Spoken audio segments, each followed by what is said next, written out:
Hi everyone, কি অবস্থা সবার? আজকে তোমাদের সাথে আমি আমার মর্নিং স্কিন কেয়ার রুটিনটা শেয়ার করব। বিশেষ করে যখন আমার স্কিনে অ্যাকনে পিম্পল আসে তখন আমি কিভাবে স্কিন কেয়ার করি। এই গরমে আমার স্কিনে প্রচুর পরিমাণে র্যাশ হচ্ছে, যার কারণে আমি মর্নিং স্কিন কেয়ার রুটিনে অলিভের মোরিঙ্গা অ্যান্ড মাচা ফেস ওয়াশটা ইউজ করছি।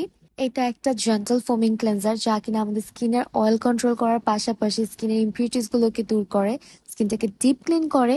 অলসো অ্যাকনে পিম্পল র্যাশ থাকলে সেগুলোকে রিমুভ করতে হেল্প করে।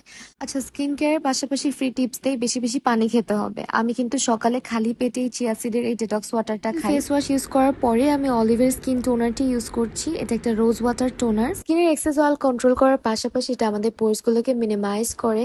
অলসো এটা আমাদের স্কিনের পিএইচ লেভেলটাকে ব্যালেন্স করতে হেল্প করে। স্কিন প্রবলেমটাকে টার্গেট করে অলওয়েজ প্রোডাক্ট ইউজ করাই বেটার। অ্যাজ আমার স্কিনে অনেক ব্রেকআউটস আসছে, সো আমি অলিভের মাচা মোরিঙ্গা ফেস সিরামটা ইউজ করছি। এতে রয়েছে নিয়াসিনামাইড এবং স্যালিসাইলিক অ্যাসিডের মতো উপাদান, যা কিনা স্কিনের অ্যাকনে পিম্পল ফাঙ্গাল অ্যাকনে কমাতে সাহায্য করে।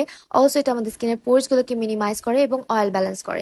এছাড়া স্কিনের ডার্ক স্পট গুলোকেও কিন্তু কমাতে হেল্প করে। লাস্টলি ইউজ করে নিচ্ছি এমন একটা প্রোডাক্ট যেটা শুধু আমার ডার্ক স্পটই কমাতে সাহায্য করবে না, অলসো আমাকে সান প্রোটেকশন দিবে। এটা হচ্ছে অলিভের পাপায়া ক্রিম, যাতে SPF 50++ রয়েছে। ডাল ড্যামেজ স্কিনটাকে রিপেয়ার করে এটা আমাদের স্কিনের পিগমেন্টেশন এন্ড ব্লেমিশেস গুলোকে কমাতে সাহায্য করে। এছাড়া এটা ইনস্ট্যান্ট স্কিনে খুব নাইস একটা glow and brighten up look নিয়ে আসে।